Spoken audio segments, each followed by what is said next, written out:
West Indies और अमेरिकार 2024 टी20 विश्वकप जून 2 रु आरंभ होउछि, जो जून 9 तारिख में न्यूयॉर्क रे भारत और पाकिस्तान मध्य सबुठार बड़ मैच खेला जिवो। किंतु एहा पूर्व आतंकवादी आक्रमण आशंका एक संवेदनशीलतापूर्वक सृष्टि करिछि। कैरिबियन गणमाध्यम उत्कृष्ट सूचना देई कहा जायछि जे आतंकवादी संगठन इस्लामिक स्टेट टी20 विश्वकप समेत समग्र विश्व में प्रमुख घटना टार्गेट करने को धमक देइछि।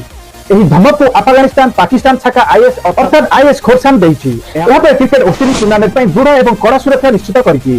एथर भारत समेत मोट 20 दल प्राय 1 मास पर्यंत चलिबो विश्वकप रे भाग नेउछन्ति। यह सर्वबृहत टी20 विश्वकप हेबाकु जाउछि। आउर मध्ये एही टूर्नामेंट रे प्रथम थर पई अमेरिका आयोजित होउछि, तेणु समग्र विश्व आखि एहा उपर रहिछि। एही बड़ी परिस्थिति रे टूर्नामेंट रे सुरक्षा चैलेंज हेबो एवं वर्तमान एही विपद टूर्नामेंट रे सुरक्षा नै आयोजन को चिंता बढ़ाई दैछि। क्रिकेट एक रिपोर्ट कहूछि जे उत्तर पाकिस्तान अवस्थित आईएस शेख हरासान विश्वकप समय कैरिबियन देश को टार्गेट कर धमक पाइछि। एही परिप्रेक्षी एक सुरक्षा अलर्ट जारी करा जाय, जेथे कुहा जायछि आईएस समर्थक प्रचार गोष्ठी